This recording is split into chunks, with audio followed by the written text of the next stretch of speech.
Hi there, I want to talk about this painting I did for a challenge called Super Friends. The topic was Silent Hill, and it was inspired by the actual PlayStation 1 game which you have in front of you.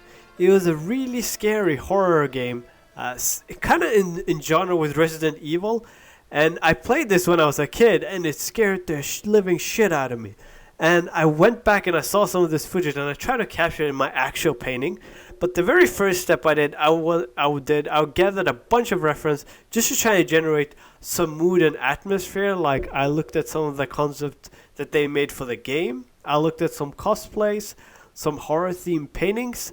I even went to check out the movie and try to capture some screenshots because I personally liked the movie and I felt like it captured the mood pretty well. And I put it all on a sheet just to kind of help whenever I was having doubts of what to push for. It just helped me create a direction for my painting. So with the mood board in place, I just sat down and did a bit of sketching. I had some ideas based on stuff I saw in the movie, which kind of took place in a classroom, and I wanted to use some of that in my own painting. So I just set up a general layout for a classroom. I thought I had an idea of what type of light I wanted to use. Since I wanted to be nighttime, I kind of wanted a shot where the light could stream in from the windows, just to help create an interesting light setup for our shot. Once we had the general room layout for our image, I started exploring a few ideas like how can I have the characters interacting in the scene. I kind of knew that I wanted a girl to be a big focus in the image, but I was also exploring, what if there are nurses in the scene, a new type of creature, or maybe the pyramid head. As I kept thinking about this, I explored something with a flashlight, which is going to have big impact in the later stages. Even though this is super rough, it's giving me a lot of information on what to work with and take it further to the next step. So once we did the sketch, I always like to let it sink in for a bit. I don't start on the next step straight away. I just left this, I think, for a day or two before I decided to move on with the image. And when I came back to the image, I realized, the scene is way too big and it's going to take way too much time to paint the whole thing. And adding all this extra space is not necessarily going to help me achieve the end goal, which is what I want with my painting. So I decided to crop out a large part of the painting and start just painting into it straight away. A lot of you guys asked in my previous video, which I forgot to mention, is how I adjusted the colors, which I'm going to touch on in this video.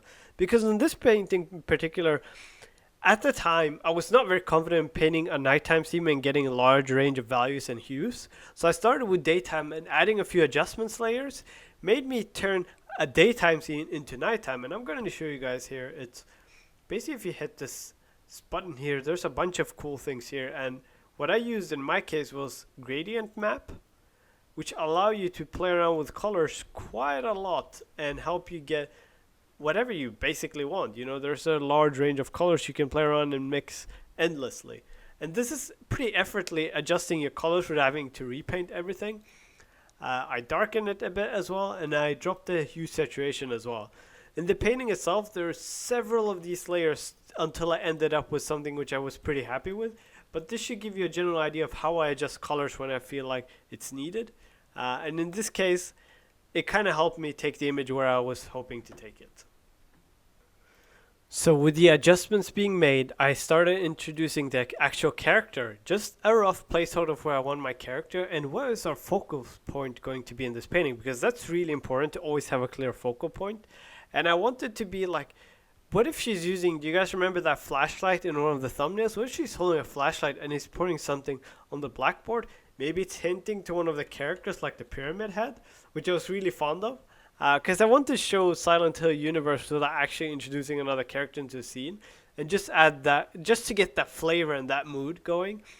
So what I did was, I turned off the layer with the character, like the beam itself is on a separate layer, so I could paint it without having to worry about things. And I added the painting of Pyramid Head, like a ritual thing, I even added a quote from the game itself, which I thought could be a pretty cool Easter egg. And I thought it started capturing a bit more of that Silent Hill mood in this stage of the painting. So as the image kept developing, I was starting getting pretty excited, and I reintroduced the character at this stage as well. I tried to figure out, The point was to like not paint a realistic character because the background is pretty realistic painted, and I wanted to contrast it out with the character, like try to make it feel like an animation and just keep it very simplistic, but keep in mind the design from the actual game. And this was a very early experiment which I did. I quite liked it, which kept developing into more of my work later on, and just adding some final touches across the whole painting. But I hope you guys found this helpful, and if you have additional questions, just feel free to drop them in the comments, and I'll try my best to answer them. I hope you guys found the tip helpful with adjusting the colors, and if not, just let me know and I'll try to elaborate more in the future. Thank you so much for the support, and I hope you enjoyed this video as well, because last video had really amazing response. That was not what I expected. So thank you so much, guys, and have a fantastic evening.